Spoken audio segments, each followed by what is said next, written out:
한때 이름 높던 박서후의 집안은 조부대에 이르러 내리막길을 걸었습니다. 3대에 걸쳐 내려오던 서당도 문을 닫은 지 오래 넓던 사랑채에는 이제 먼지만 내려앉아 있었습니다. 서후야, 오늘도 품을 팔러 나가야겠구나. 어머니의 목소리에는 깊은 안타까움이 서려 있었습니다. 한때 고운 비단으로 치장하던 손으로 이제는 거친 삼배옷을 기워 입고 계셨지요. 어머니, 염려 마십시오. 품삯이라도 받으면 오늘 끼니는 있게 될 것이지요. 박서후는 겨우 21살이었으나 이미 세상의 무게를 온몸으로 짊어진 듯 했습니다. 양반과 자제로 태어났으나 집안이 무너진 뒤로는 자존심도 내려놓아야 했습니다. 해가 떠오르기 전 서우는 집을 나섰습니다. 새벽 공기는 살을 내는 듯 차가웠고 어둠이 채 가시지 않은 골목길을 홀로 걸었습니다. 헐어빠진 집신이 돌멩이에 부딪히며 내는 소리가 쓸쓸히 메아리 쳤습니다. 장터에 이르니 이미 여러 사내들이 모여 있었습니다. 오늘은 김영감이 논의를 할 인부를 찾는다 하였습니다. 서우는 다른 일꾼들과 함께 줄을 서서 차례를 기다렸습니다. 서우 도령, 오늘도 나왔구먼. 옆에서 이삼이란 사내가 말을 걸었습니다. 이삼은 평민 출신으로 오랫동안 품을 팔아온 이였습니다. 이삼이, 내가 무슨 도령이겠소. 그냥 편하게 부르시오. 허허, 그래도 양반 집안 자제 아닌가요? 양반이고 뭐고 배고픈 건 다 똑같지 않겠소. 서우는 담담히 대꾸했습니다. 처음엔 자존심이 상했으나 이제는 오래된 습관처럼 무덤덤했습니다. 이윽고 김영감이 나타나 일꾼들을 살폈습니다. 젊고 힘센 사람을 우선 골랐지요. 서우도 그 가운데 끼었습니다. 박서후, 너는 힘은 약하나 성실하니 데려가마. 김영감의 말에 서우는 고개를 숙여 예를 표했습니다. 논에 도착하니 별을 베어 나르는 일이었습니다. 허리를 굽혀 낫을 휘두르는 일은 쉽지 않았습니다. 글만 읽던 손에는 금세 물집이 잡혔고 등과 허리는 끊어질 듯 아팠습니다. 총각, 좀 쉬어가거라. 함께 일하던 촌부가 걱정스럽게 말했습니다. 괜찮습니다. 조금만 더 해내야지요. 서우는 이를 악물고 손에서 낫을 놓지 않았습니다. 해가 중천에 오를 때까지 그는 쉬지 않았습니다. 점심 무렵 일꾼들은 그늘에 모여 김영감이 내온 보리밥과 된장국을 나누었습니다. 서우도 함께 앉아 밥을 들었습니다. 보잘것없는 보리밥이었으나 고마웠습니다. 서후, 너는 양반 집안 출신인데도 불평 한마디 없구나. 김영감이 감탄하며 말했습니다. 일에 귀천이 어디 있겠습니까? 정직한 품삯으로 끼니를 잇는 것이 부끄러울 게 뭐 있겠습니까? 서우의 말에 다른 일꾼들도 고개를 끄덕였습니다. 해가 서쪽으로 기울 무렵 하루 일이 마무리되었습니다. 김영감은 약속한 품삯을 주었습니다. 비록 적은 돈이었으나 서우에게는 소중한 하루벌이었습니다. 집으로 돌아오는 길에 서우는 장터에서 무명 2피를 샀습니다. 어머니께 옷을 지어드릴 수 있으리라 생각한 것이지요. 어머니, 다녀왔습니다. 서후야, 고생이 많았구나. 어서 밥부터 들거라. 어머니는 보리밥에 나물 몇 가지를 정성스레 차려주셨습니다. 가난했으나 한 상에 담긴 정성만은 따스했습니다. 어머니, 이걸로 옷을 지어 입으십시오. 서우가 무명을 내밀자 어머니의 눈가가 촉촉히 젖었습니다. 이 철없는 놈아, 내 입을 옷도 없는데 어찌 이런 걸 사왔느냐. 저는 괜찮습니다. 어머니께서 건강하셔야 제가 안심이지요. 밤이 깊자 서우는 등잔불을 켜고 책을 펼쳤습니다. 낮에는 몸으로 일하고 밤에는 마음으로 학문을 이어갔습니다. 비록 가난이 발목을 붙잡아도 학문만은 놓을 수 없었습니다. 논어를 읽으며 성현의 말씀을 되새겼습니다. 배우고 때로 익히면 또한 즐겁지 아니한가. 이 구절을 읽을 때마다 서우의 마음은 고요히 가라앉았습니다. 등잔불이 깜빡일 때까지 그는 글을 익혔습니다. 내일도 품을 팔아야 했으나 학문에 대한 열정만은 꺼지지 않았습니다. 가난이 몸을 옥죄어도 뜻만은 굽히지 않는 청년이 있었으니 그가 바로 박서후였습니다. 몰락한 양반가의 아들이었지만 고든 마음만큼은 그 누구에게도 꺾이지 않았지요. 며칠이 지나자 서우는 장터에서 새로운 일자리를 얻었습니다.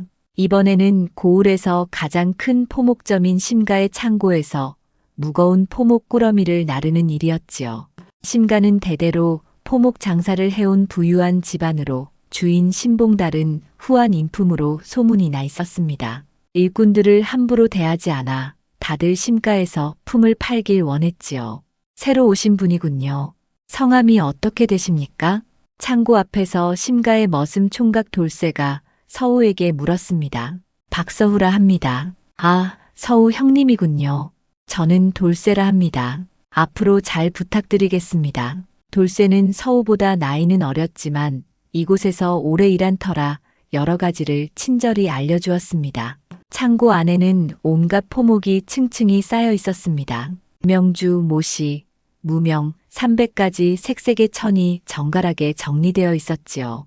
서우는 이 묵직한 포목 꾸러미를 수레에 실어 나르는 일을 맡았습니다. 이 명주는 조심히 다뤄야 합니다. 조금만 흠이 나도 값이 떨어지거든요. 돌쇠가 주의 깊게 알려주었습니다. 알겠네. 성심껏 하겠네. 서우는 꾸러미 하나하나를 정성스럽게 다뤘습니다. 비록 몰락했으나 양반의 집안에서 자란 덕분에 귀한 물건을 함부로 대하지 않는 법을 알고 있었던 것이지요. 한나절쯤 지났을 때 어디선가 은은한 향내가 풍겨왔습니다. 고개를 들자 창고 뒤편 사랑채 처마 밑에서 한 아가씨가 조용히 바느질을 하고 있는 모습이 보였습니다. 그 아가씨는 옥빛 치마에 소박한 저고리를 입고 머리에는 비녀 하나만 꽂아 단정히 틀어 올린 모습이었습니다. 화려하지 않으면서도 단아한 기품이 마치 한 폭의 그림 같았지요. 저분은 뉘십니까? 서우가 낮은 목소리로 돌쇠에게 물었습니다. 아, 저분은 주인 어른 따님 심아 아씨예요. 어질고 착하시기로 소문이 자자하시지요.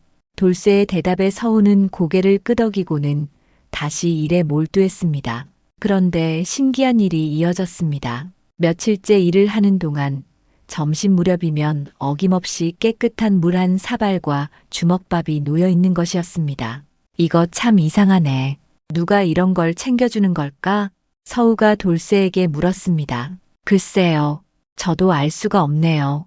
돌쇠도 고개를 갸웃했습니다. 며칠 뒤 그 정체가 드러났습니다. 일을 하던 서우가 문득 고개를 들었을 때 심아가 물동이를 조심스레 들고 와 그늘진 자리에 놓고는 조용히 돌아서는 모습을 본 것입니다. 서우의 가슴은 순간 두근거렸습니다. 자신 같은 품팔이꾼을 배려하다니 그 은혜가 얼마나 고마운지 몰랐습니다. 다음 날 서우는 용기를 내어 심아에게 다가갔습니다. 낭자, 그동안 베풀어 주신 은혜에 감사드립니다. 심아는 얼굴이 붉어지며 고개를 살짝 숙였습니다. 별 말씀 마세요. 더운 날씨에 고생이 많으신데 당연히 도와드려야지요. 그 목소리는 맑은 샘물처럼 시원하게 울렸습니다. 그래도 이런 은혜를 어찌. 박도령은 다른 분들과 달라 보여서요. 심아가 조심스레 말을 이었습니다. 달라 보인다 하시니 무슨 뜻입니까? 일하실 때 보면 한 가지 한 가지 참 정성스럽게 하시더군요. 그리고 점심때 잠깐 짬이 나면 늘 책을 펼쳐 읽으시지 않습니까? 서우는 깜짝 놀랐습니다. 자신이 책을 읽는 모습을 심아가 지켜보고 있었다는 사실이 뜻밖이었지요. 부끄럽습니다. 몸은 일터에 있지만 마음만큼은 학문을 버릴 수 없어서 참 귀한 마음가짐이에요. 요즘은 양반이라면서도 글은 팽개치고 놀기만 하는 이들이 많은데 박도령 같은 분은 드물지요. 심아의 말에 서우는 더욱 고개가 숙어졌습니다. 그날부터 심아는 자주 서우를 챙겼습니다. 때로는 깨끗한 종이와 붓을 건네주기도 하고 때로는 정갈하게 싼 주먹밥을 전해주기도 했습니다. 낭자, 이런 것까지 주시면 제가 송구스럽습니다. 괜찮아요. 박도령이 학문을 이어가는 모습이 보기 좋아서 그래요. 두 사람 사이에는 서서히 묘한 정이 싹 텄습니다. 신분의 차이는 있었지만 서로의 마음을 헤아리고 배려하는 정다운 인연이 자라나고 있었지요. 어느 저녁 일을 마치고 돌아가려는데 심아가 작은 보자기를 내밀었습니다. 이건 무엇입니까? 작은 선물이니 집에 가셔서 열어보세요. 집에 돌아와 보자기를 풀자 깨끗한 한지 몇 장과 좋은 붓 하나, 그리고 정성껏 간 먹이 들어 있었습니다. 서우의 가슴은 따스해졌습니다. 품팔이 속에서도 이렇게 귀한 인연이 피어나고 있었던 것입니다. 가을이 깊어갈 무렵 장터에는 새로운 구경거리가 나타났습니다. 전국을 떠돌며 관상을 본다는 사내, 이름하여 최대성이라 했습니다. 그는 50줄의 나이에 수염을 길게 기르고 낡은 남빛 도포를 걸친 모습이었습니다. 손에는 늘 죽부채를 들고 있었고 눈빛만큼은 매서웠지요. 관상보호, 얼굴만 봐도 기륭을 알 수 있소이다. 최대성의 우렁찬 목소리가 장터에 울려 퍼졌습니다. 처음엔 반신반의하던 이들이 몇몇이 관상을 본 뒤 소문이 퍼지자 구경꾼들이 모여들기 시작했습니다. 그 무렵 심가에서 일을 마치고 돌아가던 서우도 그 소문을 듣고 호기심에 발길을 옮겼습니다. 총각, 거기 잠깐 멈추어 보시오. 최대성이 서우를 불러 세웠습니다. 서우는 뜻밖이라 놀라 걸음을 멈추었습니다. 저를 부르신 겁니까? 그렇소. 자네 얼굴이 예사롭지 않구려. 최대성은 서우의 이마와 눈매, 코와 입을 차례로 훑어보았습니다. 주변에 있던 장터 사람들도 하나둘 모여들며 수군거렸습니다. 품팔이꾼의 얼굴을 관상쟁이가 본다니 흥미롭지 않을 리 없었지요. 허허, 기이하구나. 참으로 기이해. 최대성이 고개를 저으며 중얼거렸습니다. 무엇이 기이하다는 겁니까? 구경꾼 중 한 사내가 묻자 최대성이 손가락으로 서우를 가리켰습니다. 이 총각의 이마를 보시오. 넓고 반듯하여 총기가 비치고 눈은 맑고 깊어 마음이 곧다오. 특히 저 눈빛, 평범한 사람에게서는 나올 수 없지요. 사람들이 웅성거리며 서로 얼굴을 마주 보았습니다. 서우는 얼굴이 붉어져 고개를 떨구었습니다. 그런데 어찌하여 저토록 남루한 차림을 하고 있소? 최대성이 서우에게 물었습니다. 소인은 품을 팔아 겨우 끼니를 잇고 있습니다. 품을 판다니? 허허, 이 무슨 아이러니한 일이냐. 최대성이 크게 웃었습니다. 자네 이름이 무엇이오? 박서후라 합니다. 박서후 이름 또한 반듯하구나. 자네는 지금은 가난에 묻혀 있으나 머자나 크게 될 팔자여. 사람들이 더 크게 술렁였습니다. 누군가는 고개를 갸웃했고 누군가는 호기심 가득한 눈빛으로 서우를 바라보았습니다. 크게 된다니 무슨 말씀입니까? 구경꾼 안악내 하나가 나섰습니다. 이 총각은 장차 임금님 곁에 서게 될 팔자여. 지금은 비록 초라하나 그 재주와 덕망이 드러나는 날이 반드시 올 것이오. 임금님 곁이라니? 그게 말이나 됩니까?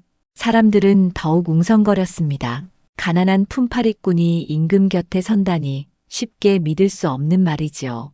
관상쟁이 영감, 너무 과하게 치켜 세우는 것 아니오? 한 양반이 비웃듯 말했습니다. 믿든지 말든지 그대들 마음. 허나 내 눈은 속지 않소. 저 눈빛을 보시오. 저런 눈빛은 보통 사람에겐 없는 법이오. 최대성은 단호히 잘라 말했습니다. 서우는 주위의 시선이 부담스러워 몸둘 바를 몰랐습니다. 영감님, 저는 그저 평범한 사람입니다. 지나친 말씀은 사양하겠습니다. 겸손한 것도 좋으나 자네가 학문을 게을리하지 않는다는 것을 나는 보았소. 그 고든 성품 또한 감출 수 없는 법이지요. 최대성의 말에 서우는 더욱 얼굴이 달아올랐습니다. 그때 구경꾼 틈에 섞여 있던 심화가 살짝 자리를 빠져나갔습니다. 다른 이들은 관상쟁이의 말을 농담쯤으로 치부했지만 심화만큼은 마음이 흔들렸습니다. 박도령에게는 분명 남다른 무엇이 있어. 내가 본 대로라면 저 관상쟁이의 말이 허튼 소리는 아닐지도 모르지. 그녀는 그동안 서우가 보여준 태도를 떠올렸습니다. 정직하고 성실할 뿐 아니라 짬만 나면 글을 펼치던 그 모습이 남들과는 달랐습니다. 한편 장터에서는 여전히 수군거림이 이어졌습니다. 품팔이가 임금님 곁에 선다니 어림도 없지.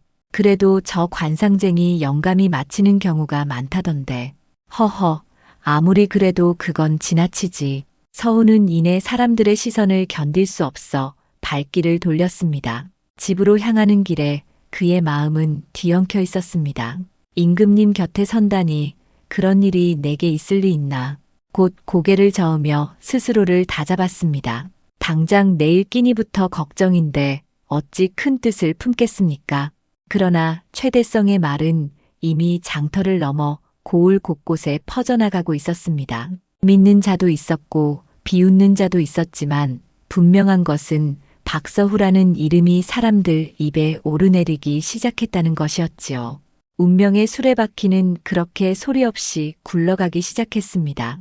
궁궐 안에선 기묘한 일이 벌어지고 있었습니다. 학문을 깊이 사랑하시던 임금께서 조정의 대신들에게 뜻깊은 물음을 내신 것입니다. 경들에게 짐이 하나 묻고자 하노라. 정각에 모인 대신들이 일제히 머리를 숙였습니다. 전하, 분부하시옵소서. 좌의정이 공손히 대답했습니다. 하늘에는 별이 있어 스스로 빛을 내고 땅에는 사람이 있어 세상을 다스린다. 그런데 별은 스스로 빛을 내거니와 사람은 무엇으로 빛을 낸다 하겠는가? 임금의 말씀이 끝나자 대신들은 서로 눈치를 보며 얼굴을 바라볼 뿐이었습니다. 언뜻 쉬운 듯 하면서도 깊은 뜻이 담긴 물음이었지요. 우의정이 먼저 나서서 답했습니다. 전하, 사람은 덕으로서 빛을 낸다고 생각하옵니다. 덕이라 옳은 말이나 아직은 부족하구나. 임금께서 고개를 저으셨습니다.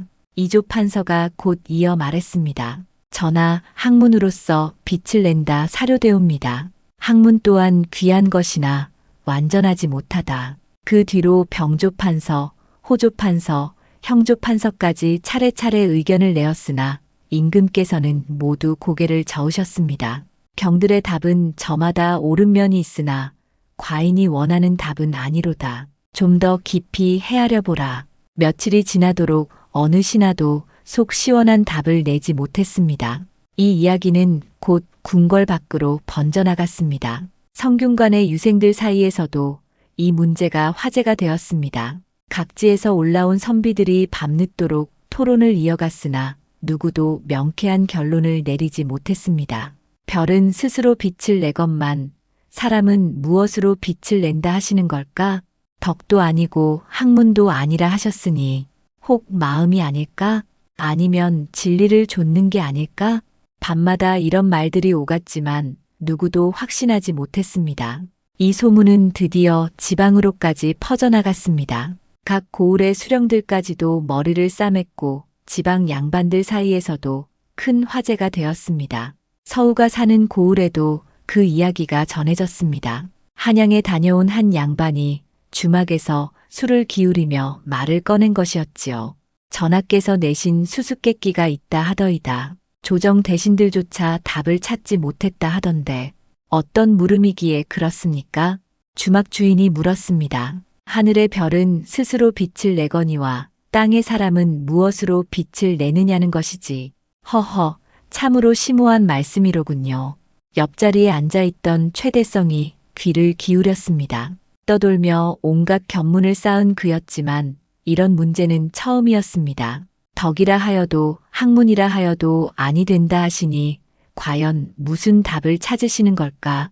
양반이 고개를 갸웃거렸습니다. 최대성은 술잔을 내려놓으며 생각에 잠겼습니다. 그러다 문득 며칠 전 만났던 젊은이가 떠올랐습니다.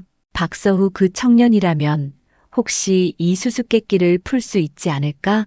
관상으로 보아도 범상치 않은 제목이었으니 시험 삼아 물어보는 것도 나쁘지 않겠다 싶었습니다. 이튿날 최대성은 서우가 일하는 심가의 포목점을 찾아갔습니다. 젊은이, 잠깐 이리 좀 와보시오. 일을 하던 서우가 고개를 들었습니다. 관상가 어르신 아니십니까? 무슨 일이시지요? 자네에게 묻고 싶은 것이 있어 찾아왔소. 최대성은 주위를 살피더니 서우를 한적한 곳으로 데려갔습니다. 임금께서 내신 수수께끼라는데 자네라면 답을 할 수 있겠나? 그러고는 궁궐에서 시작된 그 물음을 그대로 전해주었습니다. 별은 스스로 빛을 내거니와 사람은 무엇으로 빛을 내느냐는 것이지. 서우는 잠시 눈을 감고 곰곰이 생각하더니 이내 환한 미소를 지었습니다. 아, 그 답이라면. 최대성의 눈이 번쩍 빛났습니다. 서우가 답을 아는 듯 했기 때문이지요.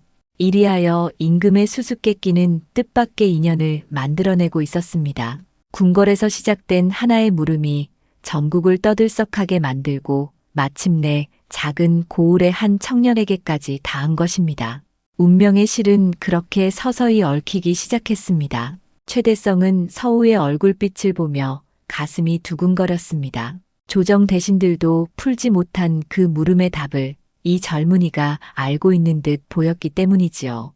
자네, 정말 답을 아는 게냐?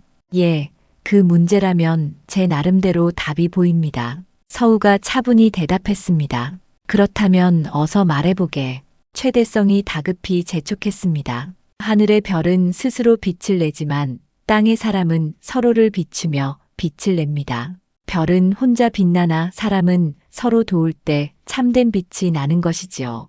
최대성은 무릎을 치며 감탄했습니다. 옳다. 별은 혼자 빛나고 사람은 서로 비춘다니 참으로 깊은 뜻이로구나. 전하께서도 아마 홀로 다스리는 것이 아니라 신하와 백성이 함께 어우러져 나라를 밝히는 것이 참된 도리라는 뜻으로 물으신 게 아니겠습니까? 서우의 풀이에 최대성은 눈을 크게 뜨며 연거푸 고개를 끄덕였습니다. 정말 기가 막힌 말이로다. 이런 뜻을 어찌 그리 또렷하게 풀어내는가. 최대성은 서둘러 주막으로 달려갔습니다. 어제 이야기를 꺼냈던 그 양반이 아직 머물고 있었지요. 어르신, 어제 말씀하신 임금님의 수수께끼 말입니다. 그 문제 말인가?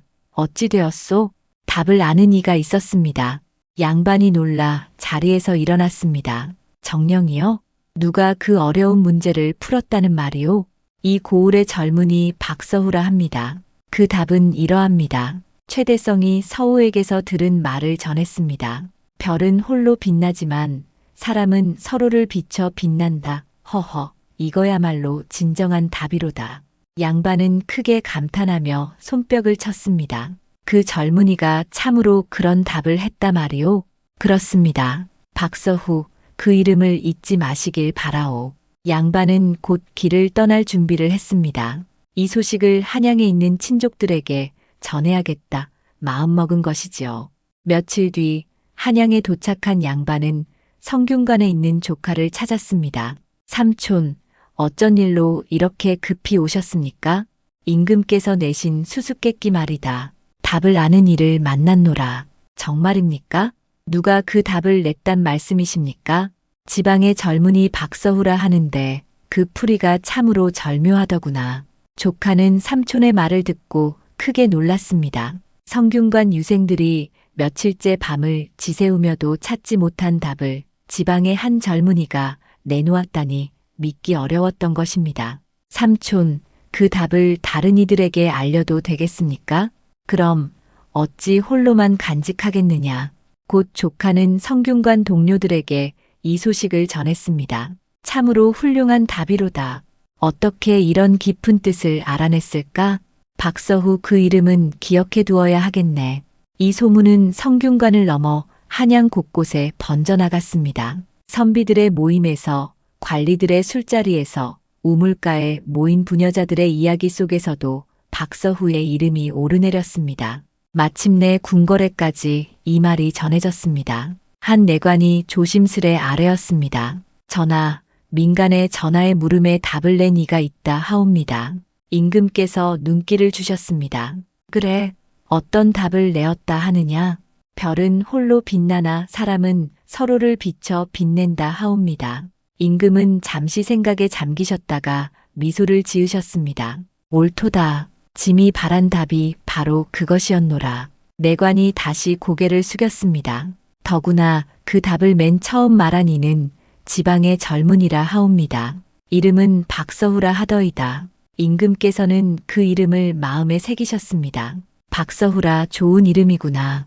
그런 젊은이가 있다니 참으로 기쁜 일이로다. 한편 서우는 이런 소문이 점점 퍼지는 줄도 모르고 여전히 심가에서 포목을 나르고 있었습니다. 다만 요사이 심화가 더욱 따뜻한 눈길을 보내주는 것이 마음을 즐겁게 했을 뿐이지요. 요즘은 얼굴빛이 한결 밝으신 듯해요. 아씨 눈엔 그런가요? 별다른 일은 없는데 말입니다. 서훈은 자신도 모르게 미소를 지었습니다. 그러나 곧 그의 평범한 나날은 크게 달라지게 될 터였습니다. 한양에서 시작된 소문의 물결이 이미 그를 향해 흘러오고 있었기 때문이지요.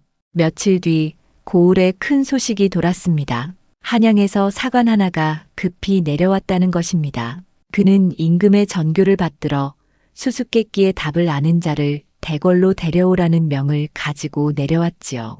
좌수 이만호는 이 말을 듣자 얼굴빛이 창백해졌습니다. 평소 학식이 높다며 으스대던 그였으나 정작 그 수수께끼의 뜻은 전혀 알지 못했기 때문입니다. 이런 일을 어찌하면 좋단 말이냐. 이만호는 안방에 홀로 앉아 끙끙거렸습니다. 내일 해가 뜨면 사관 앞에서 답을 내놓아야 하는데 답은커녕 가닥조차 잡을 수 없으니 체면이 땅에 떨어질 노릇이었지요.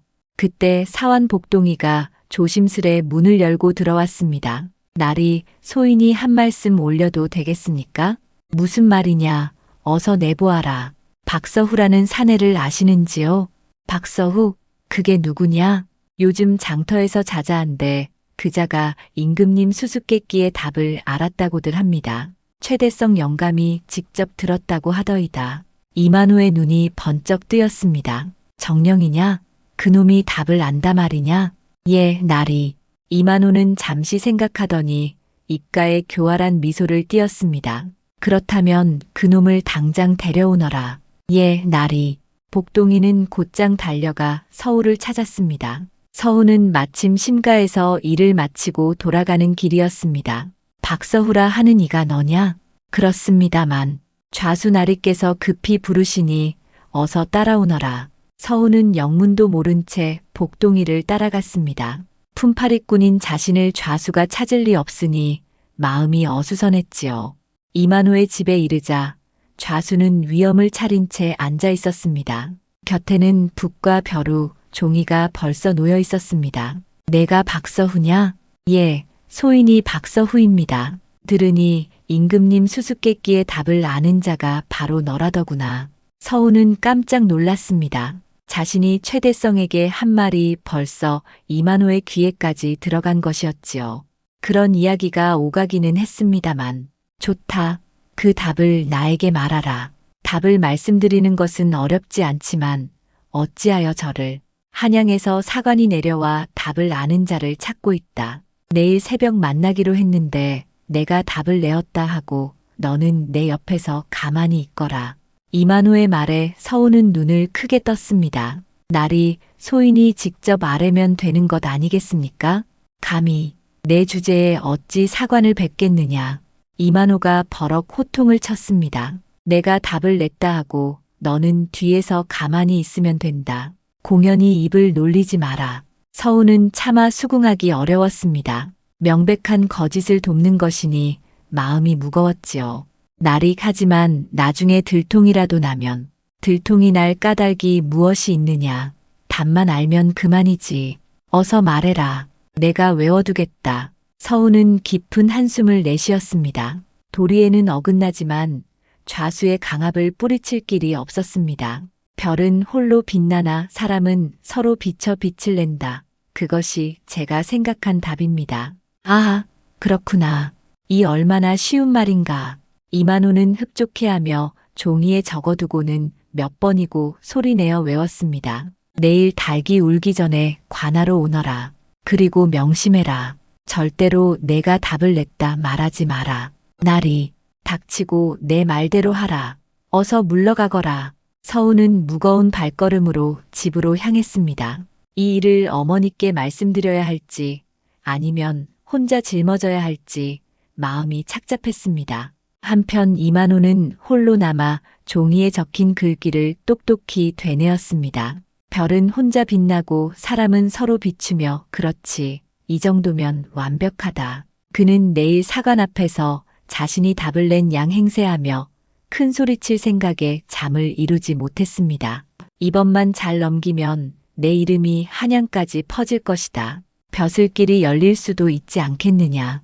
이만호는 탐욕에 가득 차 헛된 꿈을 꾸었습니다. 그러나 거짓은 언제나 진실 앞에서 무너지기 마련이지요.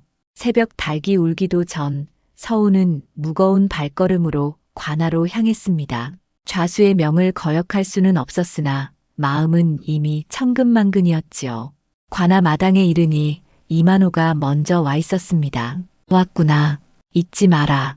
오늘은 절대로 입을 열지 말아야 한다. 나리, 쓸데없는 말 말고 내 뒤에서 조용히 서 있거라. 곧 한양에서 내려온 사관이 모습을 드러냈습니다. 그는 30줄의 단정한 사내로 관복을 말쑥히 차려입고 있었습니다. 좌수 이만호라 하옵니다. 이만호가 허리를 깊이 숙여 인사했습니다. 그렇토? 전하의 수수께끼 답을 아는 자가 그대인가? 사관이 이만호를 똑바로 바라보았습니다. 그러하옵니다. 소관이 그 답을 알고 있나이다. 이만호는 가슴을 펴고 대답했으나 목소리에는 긴장이 숨어 있었습니다. 좋소. 그 답을 말해보시오. 하늘의 별은 스스로 빛을 내고 땅의 사람은 서로 비춰 빛을 낸다 하옵니다. 사관의 눈빛이 반짝했습니다. 훌륭하군요. 전하께서 찾으시던 바로 그 답이요. 이만호의 얼굴에 미소가 번졌습니다. 그렇다면 곧바로 길을 나서야겠소. 대궐로 올라가 전하께 아뢰어야 하니. 그리하여 일행은 곧장 길을 떠났습니다. 며칠을 달려 마침내 대궐에 닿았습니다. 서우는 처음 보는 웅대한 궁궐에 그만 숨이 막히는 듯 했습니다. 이제 전하를 뵐 차례요. 좌수 준비는 되었겠지요? 사관의 물음에 이만호는 억지로 웃으며 대답했습니다. 물론이옵니다. 언제든 뵐 수 있나이다. 그러나 그의 목소리에는 알 수 없는 떨림이 스며 있었습니다. 드디어 대전 안으로 들어섰습니다. 임금께서 용상에 앉아 계셨고 좌우에는 대신들이 도열해 있었습니다. 소신 이만호, 전하를 뵈봅니다. 이만호가 엎드려 절을 올렸습니다. 서우 또한 그 뒤에 몸을 굽혔습니다. 일어나라. 경이 짐의 수수께끼 답을 안다 하던데 과연 그러한가? 임금의 위엄 있는 음성에 이만호는 더욱 떨렸습니다. 그러하옵니다, 전하. 그렇다면 답을 말해보라. 이만호는 외워둔 말을 꺼내려 애썼습니다. 하늘의 별은 그 스스로 빛을 내고 계속하거라. 땅의 사람은 그의 이마에 식은 땀이 송골송골 맺혔습니다. 임금의 눈빛에 눌린 나머지 외워둔 답마저 헝클어진 것이지요. 어찌된 일이냐? 답을 모르는 것이냐? 임금의 목소리에 불쾌함이 묻어났습니다. 아니옵니다, 전하. 잠시만. 이만호는 우물쭈물하다가 더 이상 버티지 못하고 고개를 푹 숙였습니다. 사실은 저 젊은이가 답을 알고 있나이다. 대전이 술렁였습니다. 대신들이 놀란 눈빛으로 서우를 바라보았습니다. 경에게 거짓을 말하였단 말이냐? 임금의 목소리가 차갑게 울렸습니다. 송구하옵니다, 전하. 체면 때문에 그만. 임금께서 서우를 가리키셨습니다. 젊은이, 앞으로 나오너라. 서우는 심장이 터질 듯 뛰었지만 담담히 걸음을 내디뎠습니다. 깊이 절하며 고개를 조아렸습니다. 전하를 뵈봅니다. 그대의 이름이 무엇이냐? 소인의 이름은 박서후라 하옵니다. 임금께서 무릎을 치며 크게 웃으셨습니다. 허허, 짐이 이미 그 이름을 들은 바 있노라. 이 답을 맨 처음 낸 자가 바로 그대라 하지 않았더냐. 소문이 사실이었구나. 서우는 놀라움에 고개를 들었습니다. 자신의 이름이 벌써 전하의 귀에까지 들어가 있었다니 믿기지 않았습니다. 그렇다면 그 답을 직접 아뢰어 보라. 예, 전하. 하늘의 별은 홀로 빛나지만 사람은 서로 도우며 비춰줄 때 참된 빛이 납니다. 전하께서도 혼자만의 힘으로 다스리시는 것이 아니라 신하들과 백성들이 서로 힘을 모을 때 비로소 태평성대가 이뤄지는 것이라 여겨지옵니다. 임금께서 크게 기뻐하시며 손뼉을 치셨습니다. 옳다. 짐이 원하던 답이 바로 그것이로다. 대신들도 감탄의 눈빛을 나누었습니다. 반면 이만호는 온몸이 땀에 젖은 채 벌벌 떨고 있었습니다. 좌수, 어찌 이런 거짓을 꾸몄느냐. 죽을 죄를 지었사옵니다, 전하. 그제야 모든 진실이 드러났습니다. 거짓은 결국 드러나고 진실은 반드시 빛을 발하는 법이지요. 임금님께서는 서우의 지혜와 고든 성품에 크게 감탄하셨습니다. 그리고 곧 결단을 내리셨지요. 그대의 학문과 덕망이 참으로 귀하구나. 짐이 그대를 벼슬에 두고자 하니 뜻이 어떠한가. 서우는 꿈결 같았습니다. 품을 팔던 자신이 전하로부터 벼슬을 제안받다니 차마 믿기지 않았지요. 전하, 소인 같은 미천한 자가 어찌 감히. 미천하다니 그 말은 옳지 않다. 진정한 인재는 태생이 아니라 마음가짐에서 나오는 법이다. 임금께서 단호히 말씀하셨습니다. 좌의정, 박서후를 육조 정랑에 임명하라. 예, 전하. 좌의정이 공손히 응답했습니다. 육조 정랑은 높지 않은 자리였으나 품팔이에서 곧장 오르기에는 파격적인 영예였지요. 한편 이만호는 바들바들 떨고 있었습니다. 거짓을 꾸며 임금을 속이려 한 죄는 참으로 중하였기 때문입니다. 좌수 이만호, 내 죄는 참으로 무겁다. 남의 공을 빼앗으려 하고 짐을 속였으니 어찌 용납할 수 있겠느냐. 죽을 죄를 지었사옵니다, 전하. 이만호가 엎드려 애걸했습니다. 그뿐이라 평소에도 뇌물을 받고 백성을 괴롭혔다 하지 않느냐. 임금의 말씀에 이만호의 얼굴이 백지장처럼 질려갔습니다.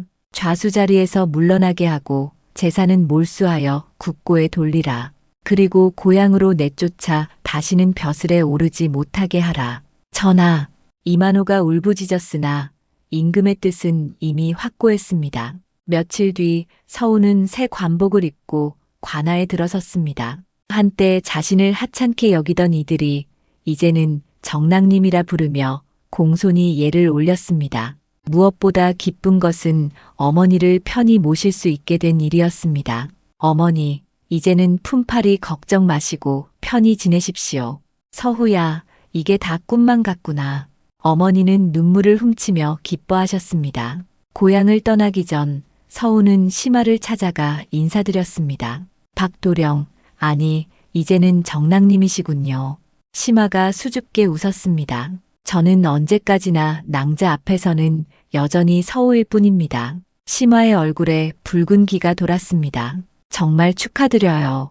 관상쟁이 영감의 말이 틀리지 않았군요. 그때 마침 최대성이 나타나 껄껄 웃었습니다. 허허, 내가 괜히 한 소리를 했겠느냐. 자네는 본디 임금 곁에 설 팔자였지. 영감님 덕분입니다. 그때 수수께끼를 전해주시지 않았다면. 아니다. 내 역할은 인연을 맺어준 것뿐. 자네가 학문을 놓지 않고 덕을 지켰으니 오늘의 이른 게지. 잠시 머뭇거리던 서우는 심화에게 조심스레 말을 꺼냈습니다. 낭자, 제가 한양의 자리를 잡게 되면 혹 뜻이 있으시다면. 심화는 얼굴이 붉게 물들며 고개를 끄덕였습니다. 저도 기다리겠습니다. 두 사람의 마음은 이미 하나가 된 것이었습니다. 이윽고 서우가 한양으로 떠나는 날, 고을 사람들이 모두 나와 배웅했습니다. 정랑님, 저희들을 잊지 마소서. 고향을 빛내주셔서 감사합니다. 한때 품팔이로 무시받던 청년은 이제 모두의 존경을 받는 인물이 되어 떠나게 된 것이지요. 몇 달 뒤 서우는 한양에서 벼슬살이를 시작한 뒤 심화와 혼례를 올렸습니다. 임금께서도 특별히 혼례 예물을 내려주셨습니다. 부인, 우리가 이렇게 함께할 수 있다니 모든 것이 감사할 따름입니다. 서방님, 이 모든 것이 서방님의 고든 뜻 덕분이에요. 부부가 된 두 사람은 서로를 아끼며 행복히 살았습니다. 서우는 백성을 위하는 청렴한 관리가 되었고 심화는 현명한 아내로 남편을 도와 함께 덕을 쌓아갔습니다.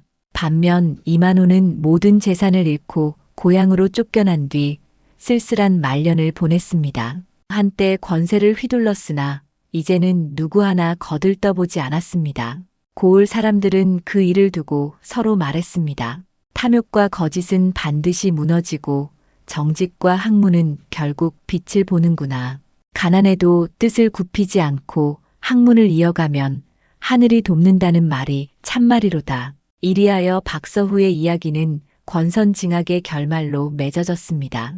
가난 속에서도 꺾이지 않은 뜻과 진실된 마음은 마침내 빛을 발했지요. 그리고 거짓과 탐욕은 끝내 추악한 본 모습을 드러내며 몰락했습니다.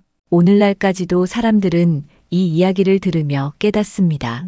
진정한 성공은 남을 속이거나 부정한 길에서 나오는 것이 아니라 올바른 마음과 꾸준한 정진에서 비롯된다는 것을 말입니다.